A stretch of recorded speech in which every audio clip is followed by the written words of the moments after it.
মালায়ালাম ভাষায় তো কথা বলতে পারবো না, কিন্তু যখন তুমি গান গাইছো মনে হচ্ছে তুমি সবটা জানো, কিভাবে রপ্ত করো? বাইলিঙ্গুয়াল মানে আর্টিস্ট যারা বহু হিন্দি ছাড়াও বহু ভাষায় আঞ্চলিক ভাষায় কাজ করে নিয়মিত এত বছর ধরে, তাদের কিন্তু ওটার একটা আন্দাজ আস্তে আস্তে চলে আসে। তার জন্য যে তারা বসে ভাষাটা শিখছে বা সেই ভাষায় কথা বলতে পারছে তা না। ধরো আমি বাংলা খুব একটা ভালো দক্ষ নই বাংলা ভাষায়, কিন্তু এই বাংলা ভাষায় খুব সুন্দর গান গাইছি, খুব ডিফিকাল্ট কিন্তু কাজটা। ওইটা আবার অনেকেরই নিজস্ব ইন্টারেস্ট থাকে যে আমি একটুখানি শিখি, তো সেইটা একটুখানি তারা তখন মানে they go an extra mile and learn the language. হামসাজের পরে এবং আগে প্রিপারেশন থেকে পরে ডেলিভারি অবধি আলাদা করে কি প্রিপেয়ার করতে হয়েছিল নিজেকে? একটা কনসেপচুয়ালাইজেশনের ব্যাপার থাকে, জায়গা থাকে, যে যেহেতু আমি শুধুমাত্র এখানে অভিনয় করিনি, যে আমি অভিনয় শুধু করলেও সেখানেও প্রিপারেশন থাকে, I am not saying that, but যেহেতু ক্রিয়েটিভ পার্টেও আমার একটা অবদান ছিল এই প্রজেক্টে, সেহেতু ছবির ব্যাকগ্রাউন্ড স্কোর কিরম হবে, গানগুলো প্রোডাকশনটা আগে শুরু হয়েছিল। তো এই ক্যারেক্টারটা হয়ে ওঠার জন্য আলাদা করে কি কিছু করতে নিজেকে তুমি তৈরি করেছিলে, নাকি এটা অটোমেটিক হয়ে গেছে কাজটা করতে করতে? Nothing is by chance in life, I feel. মানে প্রত্যেকটা জিনিসেরই একটা প্রিপারেশন থাকলে ইট কামস অ্যাক্রস। মানে তুমি যদি পড়াশোনা করে পরীক্ষা দাও, it will come across in your score sheet. কোথাও একটা যারা এই প্রতিযোগিতায় থাকে, অনেকেই মনে করেন যে তাদের মধ্যে সবসময় একটা প্রেশার থাকে যে আমি এই প্রতিযোগিতাটায় রয়েছি, আমাকে এখানে কিছু একটা হতে হবে। প্রেশারটা is something that we have invited in our daily lifes, এবং সেটার জন্য সোশ্যাল মিডিয়া দায়ী। প্রত্যেকে আজকের ডেটে নায়ক বা নায়িকা নিজেকে ভাবে।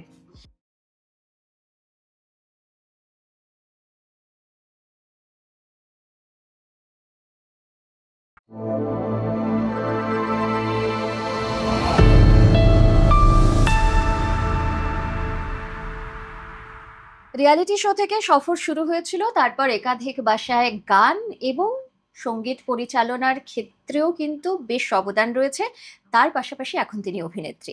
আমি তার গান শুনছি, যদি খুব ভুল না করি, 2013 থেকে, এবং তারপর অসংখ্য গান শুনেছি, সেটা যেমন সিনেমার গান, এমনি সিঙ্গলস, প্রচুর গান আমার শোনা হয়ে গেছে। এবং আমার খুব পছন্দের একজন শিল্পী আজকে আমার ডেবি আনলিস্টে আমার গেস্ট, অন্বেষা।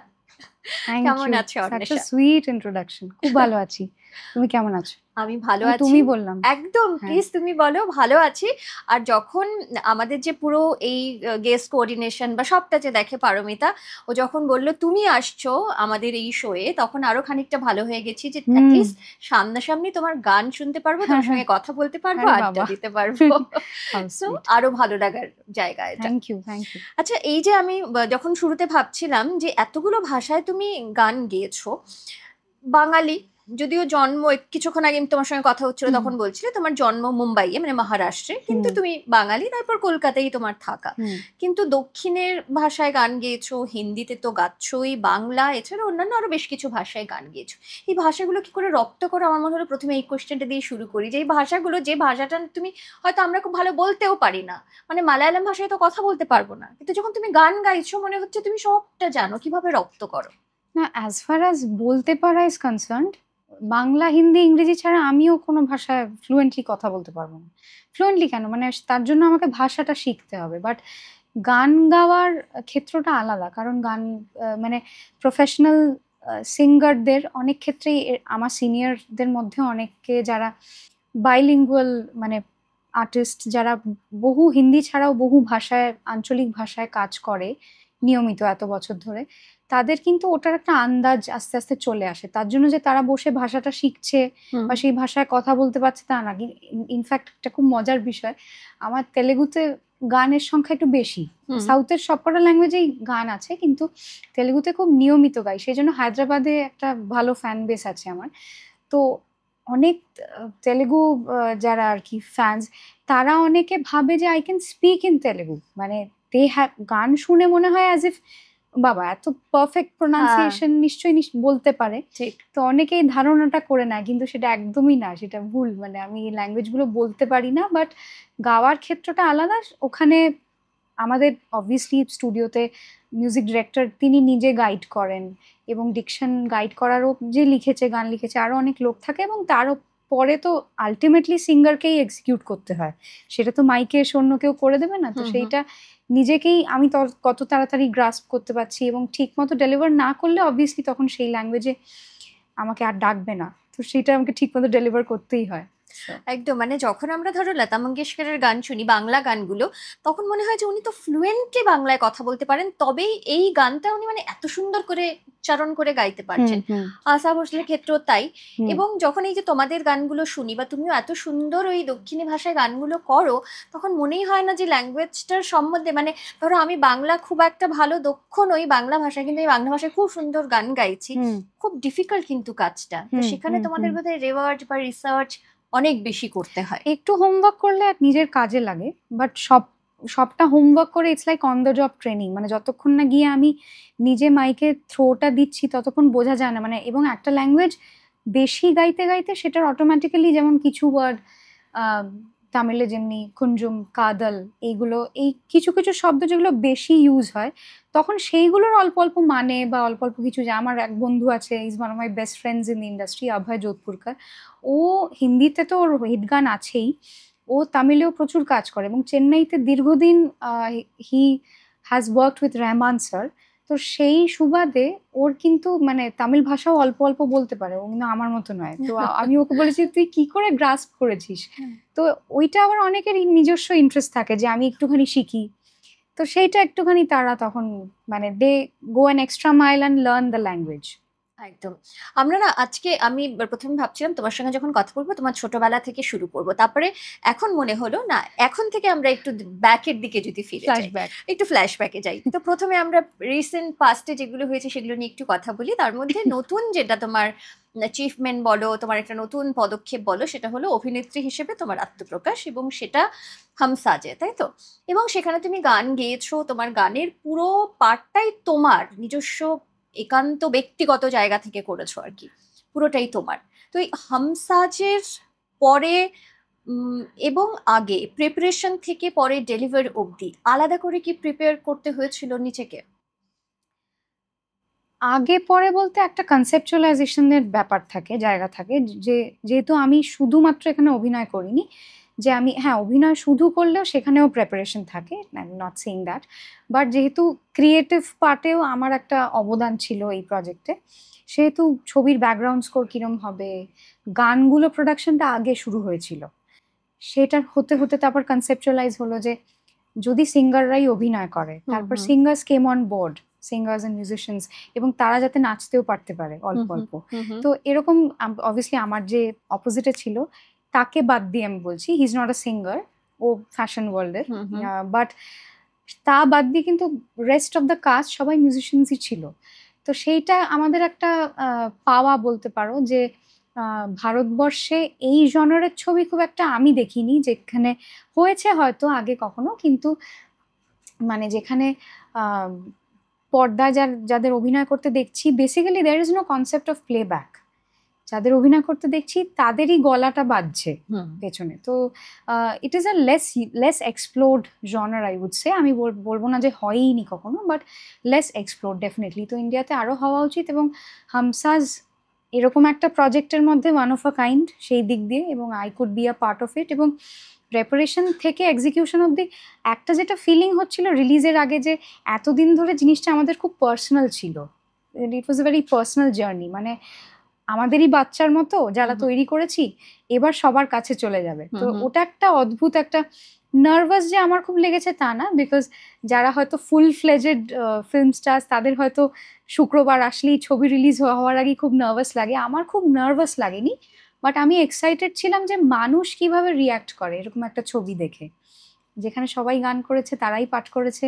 তো এই ব্যাপারটা, এই ফরম্যাটটার সঙ্গে ভারতীয় অডিয়েন্স কিভাবে কানেক্ট করে, তারপর দেখলাম সবাই কানেক্ট করেছে, এবং দীর্ঘদিন ছবিটা সিঙ্গেল স্ক্রিনে এখনো কিছু কিছু জায়গায় চলছে। আই থিঙ্ক এত উইক ধরে একটা ছবি মানুষ দেখছে বলেই, অ্যাকসেপ্ট করছে বলেই, তাদের ভালো লাগছে বলেই চলছে। এবং আমার বিশ্বাস যে এই জনারে শুধু আমরা কেন, India is a hub of talent, আরো অনেক কাজ হবে। একদম, মানে এমনিতে সাধারণভাবে অন্বেষা মানেই অন্বেষার গান, অন্বেষাকে পেয়েছে, তার গান পেয়েছে। কিন্তু এখানে অন্বেষা শুধুমাত্র অন্বেষা নয়, অন্বেষার গান আছে, কিন্তু অন্বেষা হলো একটা ক্যারেক্টার, এখানে সেই ক্যারেক্টারটা প্লে করছে। তো এই ক্যারেক্টারটা হয়ে ওঠার জন্য আলাদা করে কি কিছু করতে নিজেকে তুমি তৈরি করেছিলে, নাকি এটা অটোমেটিক হয়ে গেছে কাজটা করতে করতে? না না, অটোমেটিক করম করে কিছু হয় না, হয়নি? মানে nothing is by chance in life I আচ্ছা। ফিল। মানে প্রত্যেকটা জিনিসেরই একটা একটা প্রেপারেশন থাকলে ইট কামস অ্যাক্রস। মানে তুমি যদি পড়াশোনা করে পরীক্ষা দাও, it will come across hmm in hmm your hmm score sheet, but সেটা যদি না করে আমি বসে পড়ি তাহলে সেটাও বোঝা যাবে। তো প্রেপারেশনের খুব গুরুত্ব আমার কাছে। তো ন্যাচারালি অভিনয়টা একটা এমন একটা ক্রাফট যেটাতে কোনোদিন আমি হাতই দিইনি, তো ঠিক। সেটার জন্য তো অবভিয়াসলি আমি একটু কনসিয়াস ছিলাম যে আমার যা নিজস্ব এই খানাক চরিত্রটা করতে গিয়ে আমার খালি মাথার মধ্যে ছিল যে আমার নিজস্ব যা ম্যানারিজম, আমি যেভাবে কথা বলি বা আমি যেভাবে হাত নাড়ি মুখ নাড়ি, সেই জিনিসগুলো যেন এই ক্যারেক্টারটার মধ্যে প্রভাব না ফেলে, ওকে যেন আলাদা করে মানুষ একটা আলাদা মেয়ে হিসেবে পায়। হুম হুম হ্যাঁ ঠিক যে আমি প্লে করছি, but she should come across as very independent from who Anwesha is. Hmm hmm তো সেইটা আমার একটা কনসিয়াস এফর্ট ছিল। বাদ বাকিটা খুবই ন্যাচারাল স্বাভাবিক আমরা রেখেছি, কারণ এখনকার দিনে মানে খুব মুখ নাক চোখ মেরে that kind of acting I think is very obsolete now. Hmm hmm আমরা এখন যেভাবে কথা বলছি, আমরা আজকে যে কোনো ফিল্ম বা সিরিজেও দেখি মানুষ এইভাবেই ডায়লগ ডেলিভারি করে। ঠিক। তো সেই জিনিসটা আমাকে খুব ইন্সপায়ার করে। আমি নিজে পছন্দ করি এই ধরনের অভিনয়, যেটা খুব স্বাভাবিক দেখতে লাগবে, শুনতে লাগবে। তো সেইটাই আমি ফলো করেছি, চেষ্টা করেছি। এবং সেটা হয়ে গেছে এবং পছন্দ করেছে অনেকেই। তবে পছন্দ করার পাশাপাশি যেটা জানবো, মানে মনে হলো যে করি, পছন্দ করলেও অনেকে আবার কিন্তু এটার নিয়ে সমালোচনাও করেছেন। সেই সমালোচনার মুখেও তোমাকে পড়তে হয়েছে, কারণ যারা প্রশংসা করেছেন তারা কিন্তু তোমার গান, তোমার অভিনয় দুটোতেই প্রশংসা করেছেন। কিন্তু আবার কিছু মানুষ রয়েছেন, তারা তোমাকে মানে একজন সিঙ্গার হিসেবেই বোধহয় পেতে অভ্যস্ত, নিতে অভ্যস্ত। তোমার আলাদা যে একটা ভূমিকা রয়েছে, বা তুমি যে এই জনারটাও ভালো করে করতে পারো, সেটা তারা অ্যাকসেপ্ট করতে পারেননি। এই যে দুরকম একটা মনোভাব, তুমি তখন কিভাবে নিজেকে এই পুরো সিচুয়েশনটার সঙ্গে অ্যাডপ্ট করেছিলে? আমার মনে হয় আমি যখন প্রফেশনাল একজন শিল্পী, কারণ আমি তো শখে গান করছি না, আমি প্রফেশনাল শিল্পী হিসেবে নিজের কাজটা পাবলিক ডোমেনে দিচ্ছি। পাবলিক ডোমেনে যখন আমি একটা কিছু জিনিস দিচ্ছি, I am inviting all kinds of response. ওখানেই এটা প্রমাণ হয়ে যায় যে আমি ওখানে দেওয়া মানেই শুধুমাত্র লোকে আমার প্রশংসা করবে, বাবাই করবে, সেটা নয়। সেখানে সব রকমের সব কিছু আসবে, সব রকমের সবার, এখন সবাই খুব ওপিনিয়নেটেড। এটা ভালো কি খারাপ জানি না, বাট এটাই ঘটনা। হয়তো আগেও ওপিনিয়নেটেড ছিল, এখন সেটা প্রকাশ পায় সোশ্যাল মিডিয়ার মাধ্যমে। এবং মানুষ খুব মানে অনেক সময় ভেবে প্রকাশ করে, না ভেবেও প্রকাশ করে অনেক কিছু, কিন্তু প্রকাশ করে। There is a medium for expression. So সেইটার জন্য আমরা এরকম অনেক কিছু দেখতে পাই যেটার সঙ্গে হয়তো আমি সহমত হলাম না, কিন্তু তাতে কিছু যায় আসে না। দ্য লার্জার পিকচার ইজ লোকে আমার কাজটার সঙ্গে এনগেজ করছে কিনা। It can be any sort of engagement. আজকে যে ধরো আমাকে দেখে বলছে যে আরে আমাদের হামসাজ একটা গান আছে ক্রেজি সাইয়া, যেটাতে দেবলীনা কুমার গেস্ট অ্যাপিয়ারেন্স করেছে, নেচেছে। তো ওখানে আমিও ওর সঙ্গে কয়েকটা স্টেপ করেছি। তো সেটা নিয়ে, গানটা নিয়ে যখন রিলস হচ্ছিল, আমরা প্রমোশন করছিলাম, তো কিছু মানুষ আমারই ফ্যান, তারা তারা কমেন্ট করেছে তোমার আবার নাচার কি দরকার, তোমার কেন, মানে তুমি তো ভালোই ছিলে, হ্যাঁ হ্যাঁ এসব করছো কেন? তো হ্যাঁ। ঠিক আছে, I took it in very good spirit. মানে সেটা তাদের মনে হয়েছে, তাদের জায়গা থেকে তারা সঠিক, তাদের মনে হয়েছে যে আমার শুধু গান নিয়েই থাকলে ভালো। তো তাদের জায়গা থেকে এটার মধ্যে কোনো ভুল ঠিক নেই। They are justified in their own point and I am justified in whatever I am doing in my creative process. তো এটার মধ্যে কোনো ভুল ঠিকের ব্যাপার নেই। আমি সবটাই এমব্রেস করি ইন ভেরি গুড স্পিরিট। মানে যতক্ষণ না, মানে আমার মনে হয় যে আমার একটা কাজ আননোটিস চলে যাওয়ার থেকে দুটো মানুষ ভালো কথা বললো, দুটো মানুষ খারাপ কথা বললো, সেটা অনেক বেটার। বাহ, এটা দারুণ বললে কিন্তু কথাটা। মানে অ্যাটলিস্ট তুমি মানে নোটিসেবল, মানে সেই জায়গাটায় তুমি রয়েছো। সে ভালোও বলতে পারে, খারাপও মানে বলতে জিনিস পারে। একটা সবাই পরিশ্রম করে একটা কাজ করলো, তারপর সেটা কেউ দেখলো না বা সেটা নিয়ে কেউ হ্যাঁ, কথাই বললো না, ঠিক কথা। সেটার থেকে সবাই কথা বলুক, সেটা তো ভালো। একদম তাই। আচ্ছা, এরপরে আবার অভিনয়ে কবে দেখা যাচ্ছে, মানে অভিনেত্রী হিসেবে আবার কবে দেখা যাচ্ছে তোমাকে? অভিনেত্রী হিসেবে কাজের আমার প্রস্তাব এসছে এবং সেইগুলো ম্যাটেরিয়ালাইজ করার ওপর, কাজ শুরু হওয়ার ওপর আমি বলতে পারবো। কবে ওরম করে আমি টাইম ফ্রেম কিছু বলতে পারছি না, বাট ভালো কোনো রোল, ভালো রোল অ্যাজ ইন মানে যেটার মধ্যে আমার মনে হবে যে আমি করতে পারবো, বা এরকম কিছু যদি আসে যেটা আমার মনে হচ্ছে আমি পারবো না, সেটাও আমি করে দেখতে চাই। তো সেরকম কিছু প্রস্তাব এসছে আপাতত, সেগুলো কথাবার্তা স্তরে আছে, ক্রমশ প্রকাশ্য। ওকে, আমরা ওয়েট করব তার জন্য। হামসাজের কথা যখন এত বলছি, একটা হামসাজ থেকে গান শুনি তোমার। নিশ্চয়ই, শান দাদার গানটা যেটা দিয়ে প্রথম লঞ্চ হলো আমাদের মিউজিক, মানে ওই গানটা ম্যাক্সিমাম রিলস হয়েছে, তো ওই গানটা অল্প একটু শোনাচ্ছি। हम तुम एक सफर पे मिले और उस सफर की मंजिल भूल गए, आगे की ना कोई पता, पीछे की सारी खबर भी भूल गए, हम प्यार की राह पर खो गए, हम प्यार की राह पर खो गए। এইটুকুই? আরো চাইছিলে? একদম অপেক্ষা করছিলাম যে আরেকটু এটা লিঙ্গার করবে। জেনারেলি ইন্টারভিউতে সবাই বলে একটু ছোট করে গাইলেই ভালো। ওকে, না তুমি এখানে মিউজিক লাভার? ভীষণ ভাবে। বাহ, দারুণ ব্যাপার। আচ্ছা, হামসাজের থেকে এবারে ওই যে বললাম ফ্ল্যাশব্যাকে যাচ্ছি আমরা, একটু একটু করে পেছনের দিকে যাই। তবে যেহেতু তুমি এমন একটা প্ল্যাটফর্ম বা এমন একটা মাধ্যমের মধ্যে থেকে উঠে এসছো যেটা হলো রিয়ালিটি শো, বিভিন্ন রিয়ালিটি শোয়ে দেখা গেছে, এবং তারপরে নিজের একটা আলাদা জায়গা করে নিয়েছো, এবং এখন যে কাজটা করছো সেটা পুরোপুরি তোমার নিজের দক্ষতায় কাজটা করছো। তো এই যে এই জার্নিটা যখন শুরু করেছিলে তখন বয়স অনেক কম ছিল, এবং তারপর এখন অনেকটা বছর পেরিয়ে কি কি পার্থক্য তুমি এখানে ফিল করো বা অনুভব করো? অনেক বছর ধরে কাজ করার কিছু কিছু এবং অনেক ছোটবেলা শুরু করার কিছু কিছু সুবিধে আছে। মানে অনেকটা সময় পাওয়া যায় হাতে। মানে by the time I finished my 20s, আমার অনেকটা ওয়ার্ক এক্সপিরিয়েন্স হয়ে গেছে তখন, মানে প্রায় 15-16 বছরের 17 বছরের প্রায় ওয়ার্ক এক্সপিরিয়েন্স হতে চললো এখন। সো সেই দিক দিয়ে আমার মনে হয় যে আমি হাতে অনেকটা সময় পেয়েছি। আমি যেহেতু অ্যাজ আ স্কুল গার্ল আমি শুরু করে দিয়েছি প্রফেশনালি কাজ করা, সেটা একটা বেনিফিট। তাছাড়া আমি অনেকগুলো প্রজন্মের কম্পোজারদের দেখলাম, এবং প্রতিটা প্রজন্মের সাথে সাথে মানসিকতা কিভাবে ইভলভ করছে আস্তে আস্তে, কারা কতটা ফ্রিডম দেয়, কারা কতটা পাংচুয়াল, কাদের ভ্যালু সিস্টেম কীরকম, সেইগুলো মানে প্রতিটা জেনারেশনে তো একটু পাল্টে পাল্টে যায়, এবং এখন আরও তাড়াতাড়ি পাল্টায়। মানে আগে যদি 10 বছর 15 বছরে একটা জেনারেশন গ্যাপ হতো, এখন 6 বছরে হয়ে যায়। তো সেই জিনিসগুলো, সেই বদলগুলো আমি দেখছি, এবং আমার প্রফেশনটা এমন যে সারা ভারতবর্ষে এবং বিদেশেও প্রচুর মানুষকে আমি এত বছরে মিট করেছি, আলাদা আলাদা মানুষ, পার্সোনালি হোক প্রফেশনালি হোক।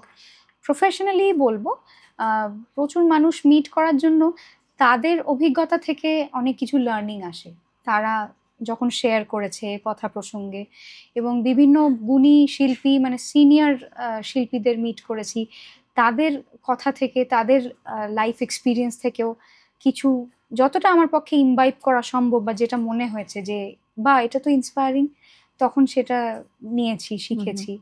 So there has been a lot of learning, I would say, some rejections as well.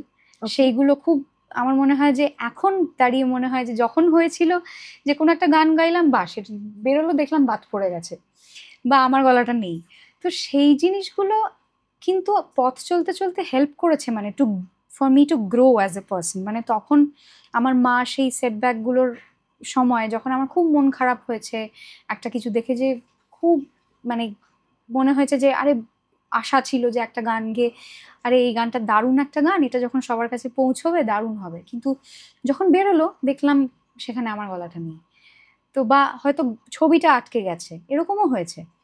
তো এই যে আনসার্টেনটিগুলো, এইগুলো কিন্তু শেখায় একটা মানুষকে যে লাইফে সবকিছু সবসময় সমান থাকে না, এবং সবসময় আমাদের কন্ট্রোলেও থাকে না। এবং আমাদের কন্ট্রোলে যেটা, সেটা হচ্ছে আমার নিজের এনার্জি প্রোফাইলটা, আমি নিজে আমার জীবনে যা যা কাজ করছি সেইটাতে আমার একটা স্ট্রং ফুটপ্রিন্ট আমি রাখতে পারছি কিনা, এবং if I am also living my life at the same time, কারণ জীবন মানে শুধু তো কাজ করা নয়, so it's also important to live your life.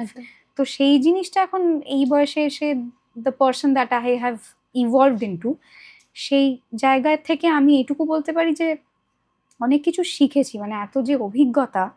এবং আমার বয়সী আর 5টা ছেলেমেয়ের সঙ্গে যখন বসে কথা বলি, ওরাও আমাকে বলে যে তোর বয়স আন্দাজে, তোর অভিজ্ঞতার কারণে তুই কিন্তু আমাদের থেকে অনেক বেশি ম্যাচিওর অনেক কিছুতে। সো একদম। সেইটা আমার মনে হয় যে সেটার ভালো খারাপ দুটো দিকই আছে, but you grow up too soon, তো সেটা ভালো খারাপ দুটো দিকই আছে। বাট আমার মনে হয় যে এটা তো একটা কমপ্লিমেন্ট, যে সেইগুলোকে আমি একদম। যদি চ্যানেলাইজ করতে পারি ভবিষ্যতের কাজগুলোর জন্য নিজের জীবনে, তো সেটা তো ভালো। একদম। অর্থাৎ তোমার কথার প্রসঙ্গেই বলি যে সাকসেস যেমন পেয়েছো, কখনো কখনো ফেলিয়ারও এসছে হুম লাইফে। হুম। তো এটাকে পুরো কোপ আপ করেছো, ফ্যামিলি ছিল, মানে মা ছিলেন সঙ্গে, হ্যাঁ, বাবা আমার ছিলেন, জীবনে সে কারণে। ফ্যামিলিটা একটা বিশাল সাপোর্ট সিস্টেম, এবং till now I have hit my 30s। এই এখন তো আমার জীবনে এরকম একটা স্টেজ এসছে যে ওরা আমাকে বলতে পারে যে তুমি যথেষ্ট ইন্ডিপেন্ডেন্ট, এখন অনেক কিছু বোঝার মতো, সিদ্ধান্ত নেওয়ার মতো জায়গায় পৌঁছে গেছো, বয়সে পৌঁছে গেছো, তুমি নিজে সবকিছু দেখে নাও। বাট না, যেহেতু আমি এরকম একটা ফিল্ডে দীর্ঘদিন, আজকে ডাবিং এ গেলেও আমি বাবাকে বলি যে বাবা আমার সঙ্গে চলো, যেহেতু ওটা আমার এত বছরের অভ্যেস। আমি একা যেতেই পারি চাইলে, কিন্তু শুরুর থেকে যেহেতু ওটা আমার অভ্যেসের মধ্যে, সেহেতু, এবং they have never ever said no to anything that I have. প্রথমত আমি এরম কিছু চেয়ে বসিনি ওদের কাছে, but the exactly. Support system, যেটা অনেক ছেলেমেয়েরা হয়তো পায় না হুম হুম। এতটা, সেটা আমি পেয়েছি বলে আমার মনে হয় যে সেটা আমাকে গ্রো করতে আরো বেশি সাহায্য করেছে। বাহ। আচ্ছা, এই যে ধরো রিয়ালিটি শো এখন, বা তোমার সময় থেকেই বাচ্চাদের যে রিয়ালিটি শো গুলো হয়, এবং সেখানে প্রত্যেকটি বাচ্চা ভীষণ ভালো গান গান, কেউ হয়তো একটু কম একটু বেশি, হুম প্রতিযোগিতায় সেটা থাকবেই। সম্প্রতি আমি বেশ কয়েকটা আমার এই ডেবি আনলিস্টের জন্যই ইন্টারভিউ করেছিলাম, এবং সেখানে দু একজন বলেওছেন যে এই যে ছোট বয়স থেকে যারা রিয়ালিটি শো এর বা এই প্রতিযোগিতার মধ্যে থাকছেন বা যাচ্ছেন, তারা কোথাও তাদের শৈশবটা হারিয়ে ফেলছেন। তুমি এরকম একটা জার্নির মধ্যে দিয়ে এসছো, তোমারও কি তাই মনে হয়? শৈশবটা কি সত্যি কোথাও হারিয়ে গেছে এই প্রতিযোগিতার মধ্যে থেকে? শৈশব শৈশবের কিছু অংশ হারিয়ে যায়, এবং যৌবনেরও কিছু অংশ হারিয়ে যায়।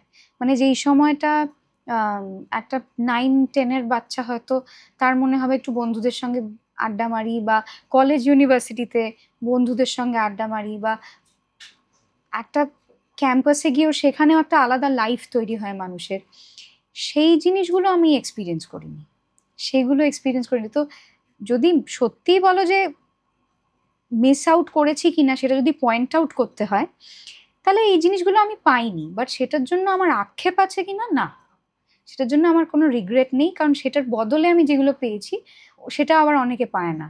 So I think there has to be some little sacrifices need to be made to gain something larger in life. তো সেটা, সেই কারণে আমার ওরকম ভাবে আমি দেখি না জিনিসটা যে ও আমি এগুলো হারিয়ে গেছে বা আমি পাইনি, সেইভাবে আমি সেই দৃষ্টিভঙ্গিতে আমি দেখি না। হ্যাঁ, অনেক কিছু হারায়, হারায় না তা না, কিন্তু ওইভাবে আমি দেখতে পছন্দ করি না। আচ্ছা, মানে তুমি পার্সোনালি খুব পজিটিভ মানুষ, তাহলে যেটা দেখো যেটা হচ্ছে সেটা পজিটিভ পজিটিভ। থাকার চেষ্টা করি, মানে আমার মধ্যে সব শেডই আছে, বাট আমি চেষ্টা করি পজিটিভিটিটা যাতে বেশি থাকে। একদম। আহ, এই প্রসঙ্গেই আর একটা কথা বলি, ধরো যে এটা নিয়ে বললাম যে শৈশব হারিয়ে যাওয়া, এই ধরো অনেক সময় হয় না যে বাচ্চারা, যখন আমি ক্লাস 9-10 থেকে যদি আমি আরো ছোট বয়সে চলে যাই, তারা ধরো সে ক্লাস 5-এ পড়ে, সে 6-এ পড়ে, সে ওই বৃষ্টি দেখে তার একটা আলাদা আনন্দ হওয়া, হুম বা ধরো বাড়িতে কেউ গেস্ট এসছে, তার সঙ্গে সময় কাটিয়ে বা তার সঙ্গে খেলে, তার বয়সী কেউ এসছে তার হুম সঙ্গে খেলাধুলো করে একটা আনন্দ পাওয়া, হুম বা ধরো বাবার হাত ধরে পুজোর সময় পুজোর বাজার করতে যাওয়া, সেখানে আনন্দ পাওয়া, এই সমস্ত আনন্দ পাওয়ার মধ্যে কোথাও একটা, যারা এই প্রতিযোগিতায় থাকে, অনেকেই মনে করেন যে তাদের মধ্যে সবসময় একটা প্রেশার থাকে যে আমি এই প্রতিযোগিতাটায় রয়েছি, আমাকে এখানে কিছু একটা হতে হবে। হুম মানে আমাকে, সেই প্রেশারটা অনেক সময় ফ্যামিলির তরফ থেকেও আসে, এবং তারপর সেটা নিজে অ্যাডপ্ট করে নেয় যে হ্যাঁ এটাই আমাকে করতে হবে। হুম। তো সেটা কি কোথাও শৈশব হারিয়ে যাওয়া নয়? প্রেশারটা আজকাল কিন্তু শুধুমাত্র বাচ্চাদের ক্ষেত্রে দেখলে হবে না, প্রেশারটা is something that we have invited in our daily lives, এবং সেটার জন্য সোশ্যাল মিডিয়া দায়ী। প্রত্যেকে আজকের ডেটে নায়ক বা নায়িকা নিজেকে ভাবে, এটা একদম। কিন্তু ইটস লাইক আ প্যান্ডেমিক, এটা কিন্তু সুস্থতা নয়, আমার মনে হয় এটা। হুম হুম। আমি স্ক্রিনে একটা জিনিস দেখছি, সেখানে দেখে মুগ্ধ হচ্ছি একজনকে, তার মানে তো এটা নয় ডেইলি লাইফে আমাকে শ্রীদেবী হতে হবে। কিন্তু আমাকে যদি সেরকম সেজে গুজে শ্রীদেবীর মতো যে আমাকে দেখতে লাগছে সেটা যদি মনে করে প্রতি মুহূর্তে রিল করতে হয়, এবং সেইটার থেকে এক্সটার্নাল ভ্যালিডেশনের জন্য আমি বসে আছি যে কজন লাইক করলো, কজন কটা কমেন্ট করলো, তাহলে তো আমার জীবনটা ওখানেই হেল হয়ে গেল। একদম। তো প্রেশার ইজ দ্য, মানে আমাদের জীবনের কোরে ঢুকে গেছে, সেটা বাচ্চা থেকে বুড়ো অবধি। তো ওটা নিয়ে আলাদা করে কথা বলে লাভ নেই। তো ওটাকে নিজেরা আমরা যতক্ষণ না এলিমিনেট করব বা বুঝবো যেটার কি হার্মফুল এফেক্ট আমাদের জীবনে হচ্ছে প্রতিনিয়ত, আমাদের মানসিকতা চেঞ্জ হয়ে যাচ্ছে, তো সেই আননেসেসারিলি একটা সেন্স অফ কম্পিটিশন চলে আসে, একটা সেন্স অফ ইনঅ্যাডিকুয়েসি চলে আসে, কারণ ওখানে সবাই সবার জীবনের রোজি জিনিসগুলোকে দেখাচ্ছে। কেউ তো বলছে না যে ও আচ্ছা আমি আজকে পরীক্ষায় ফেল করেছি, করে ফেসবুকে পোস্ট করলাম, সেটা তো করছে না। করুক, সেটা আমি চাইছি না, দ্যাটস নট অ্যাডভাইজেবল, বাট আমি বলছি কথার কথা যে এই জিনিসটা হয়ে এটা কিন্তু যে কোনো কেউ ধরো কোনোদিন একটা কেউ লোনলি আছে, সে ধরো ওরম একটা সোশ্যাল মিডিয়া খুলে ওরম 5টা জিনিস দেখলো, তার লোনলিনেসটা কিন্তু আরো বেড়ে যাবে ওগুলো দেখে। একদম। আরে বাবা আমি একাই এরকম দুঃখে আছি, মানে এরকম এই জিনিসটা হয়, এটা সাইকোলজি। তো pressure is something ingrained in our lifes, in human life, in the digital age, and it is inevitable. কারণ আর্টিস্ট হিসেবে আমি একটা কথাই বলবো যে তুমি বাচ্চাদের প্রসঙ্গটা বললে, বাচ্চাদের জন্য এখন যারা বড় হচ্ছে ভেরি হার্মফুল, ভীষণ হার্মফুল। পুরো ইন্টারনেটের এই যে এত এক্সপোজার, এই পুরো বিষয়টা নিয়ে যারা বড় হচ্ছে ভীষণ হার্মফুল। আমি তো মনে করি যে এগুলোর থেকে যতদিন ওদেরকে বাঁচিয়ে রাখা যায়, কি করে সম্ভব আমি জানি না, কিন্তু বাঁচিয়ে রাখতে পারলে খুব ভালো, মানে যেই মা বাবারা পারেন, খুব রেসপেক্ট তাদের প্রতি।